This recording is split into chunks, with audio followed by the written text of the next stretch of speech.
Contrary to what many believe, there is only one way to connect with God. Jesus himself said so. Jesus said to him, I am the way, the truth, and the life. No one comes to the Father except through me. There's a lot contained in that declaration of Jesus, and I'll be unpacking it over the next couple of videos. The first thing that we see is Jesus is the way that we have a relationship with God. He's not a way to God.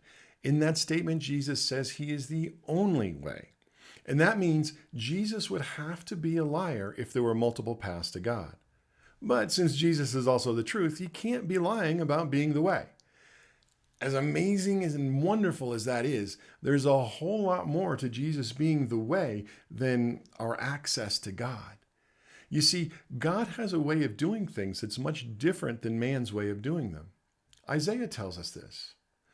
For as the heavens are higher than the earth, so are my ways higher than your ways, and my thoughts than your thoughts. God's ways are much higher than man's ways. That's why it's so vital for us to renew our minds to the truth found in the Bible.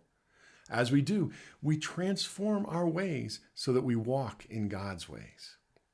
Jesus is the way that we get there. Believing in him is the starting point for walking in God's ways, but there's far more to it. Because Jesus is the way, he's the perfect model for us to experience God's best in our lives too.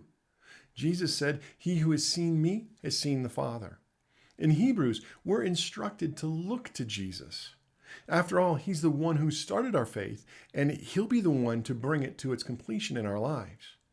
That verse says that Jesus is the author and finisher of our faith, or as some translations say, the pioneer and perfecter of it.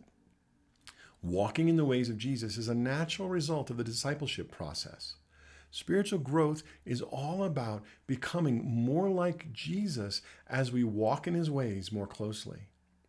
Spiritually, we become one with him the moment that we're born again. Then the rest of our lives is an ongoing process of soul transformation to the point where our soul, meaning our mind, will, and emotions, line up with what has already been accomplished in our spirits. That's why the Bible repeatedly identifies us as being in Christ, and it reveals amazing truths like the fact that we have the mind of Christ. That's why Jesus could say, you know where I go, and you know the way. Jesus is the way.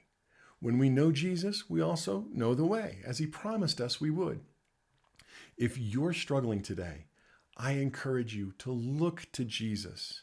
In him, you'll find the way to overcome whatever obstacle is before you.